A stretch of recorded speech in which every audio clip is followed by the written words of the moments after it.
Chhattisgarh, a major success for security forces in Chhattisgarh. Notorious Maoist commander and Central Committee member Ramdhar Majhi has been surrendered. He has surrendered before the police along with his group.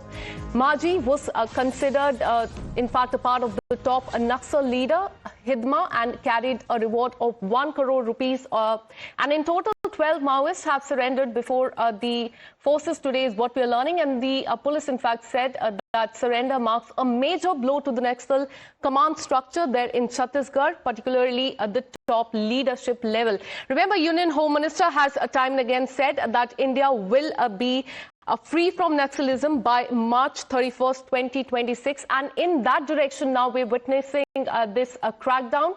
We are learning that Majhi has surrendered before the police. Let me go across to my colleague Amit Kumar for more on this. We're learning that Ramdhar Majhi has surrendered before the police, and this is a step towards the decision that has been taken by the Indian government that they will end Naxalism in the country by March 31st, 2026. Give us more details about what are the allegations against as far as Ramdhar Majhi is concerned. देखिए, मुझे लगता है कि बहुत बड़ी सफलता है और ये एक तब हुआ है क्योंकि जब हिडमा मारा गया, हिडमा के मारे जाने के बाद एक तरह से नक्सलियों की जो कमर है वो टूट गई और वहां पर जो क्योंकि गिने चुने लोग बचे थे, जो नक्सल लीडर्स थे, और जो माजी है उसके बारे में कहा जाता है कि ये इक्विवेलेंट है हिडमा के बराबर है। तो ऐसे में हिडमा के मारे जाने के बाद अब जो भी नक्सली लीडर्स थे उनको भी इस बात का एहसास हो गया कि आज नहीं तो कल उनकी मौत तय है। फोर्सेस जो है वो कहीं से भी पीछे हटने को तैयार नहीं है कि हालांकि लगातार जो नक्सल ग्रुप है उनकी तरफ से कहा गया कि वो बातचीत के लिए तैयार है, लेकिन जब फोर्सेस ने साफ कर दिया कि उसके लिए आपको हथियार छोड़ना पड़ेगा और इसी के तहत आज बड़ी सफलता मिली है कि आज करीब 12 जो नक्सली नेता है, नक्सली हैं, उन्होंने सरेंडर किया है। और ये सरेंडर जो है आज सुबह हुआ है। ये जगह है बकरकट्टा, छत्तीसगढ़ में है, जहां पर इन्होंने आत्मसमर्पण किया है। सबके पास से AK-47 तमाम बड़े हथियार भी मिले हैं। और आप देखिए कि ये जो पूरा जोन है, मध्य प्रदेश छत्तीसगढ़ वाला जो इलाका है, उस तरफ से लगभग जो नक्सलिज्म है वो पूरी तरह से अब खत्म हो गया है। कुछ एक दो जगह है जो कि बचे हुए हैं और 31 मार्च तक का टारगेट रखा है गृह मंत्री अमित शाह ने। और मुझे लगता है कि जिस तरह से हिडमा को कहा गया था 31 नवंबर तक मारना है, उससे पहले उसको खत्म कर दिया गया, उसी तरह से 31 मार्च से पहले नक्सलिज्म को पूरी तरह से खत्म करने में फोर्सेस को सफलता मिलेगी। और इसका एक तरह से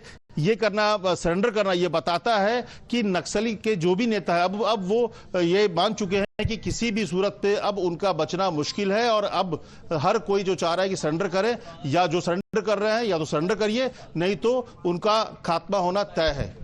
एब्सोल्युटली, इनफैक्ट जैसे आपने बताया मार्च 31st, 2026 डेडलाइन है नक्सलिज्म एंड करने की कंट्री में। नवंबर डेडलाइन थी हिडमा को पकड़ने की, हिडमा को मार दिया गया। उसके बाद रामधर माझी अब उसने भी सरेंडर कर दिया है। तो क्या कुछ स्ट्रैटेजी है इंडियन गवर्नमेंट की नक्सलिज्म खत्म करने के लिए कंट्री में? नहीं, देखिए, स्टडी साफ है कि जो इलाके पहले नक्सलियों के कब्जे में था, धीरे धीरे फोर्सेस वहां जा रही है। वहां पर स्कूल खोला जा रहा है, डेवलपमेंट वर्क्स है, सड़कें बनाई जा रही है। इसके अलावा वहां पर लोगों को राशन दिया जा रहा है, मेडिकल फैसिलिटीज दी जा रही है। जो कैंप्स बन रहे हैं करीब 8 किलोमीटर डायमीटर में, हर 8 किलोमीटर पे एक CRPF या जो पैरामिलिट्री फोर्सेस कैंप बनाए गए हैं। तो लोगों के बीच जो कनेक्शन है, लोगों को डेवलपमेंट दिखाया जा रहा है कि जिस डेवलपमेंट की बात या जो शासन की बात नक्सलिज्म की तरफ से की जा रही थी वो सही नहीं है। असली डेवलपमेंट सरकार दे रही है। और अमित शाह इस बात को लेकर फर्म थे।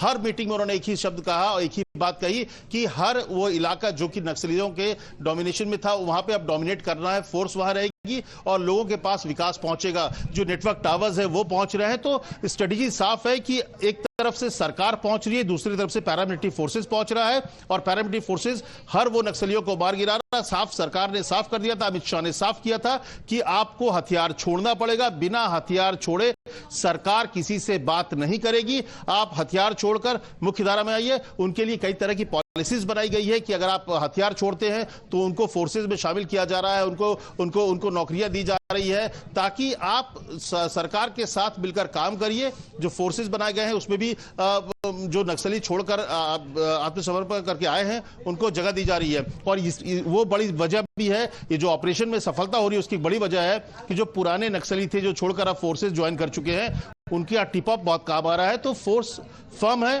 कि, और अमित शाह फर्म है कि एक एक नक्सलियों को चुनकर मारा जाएगा।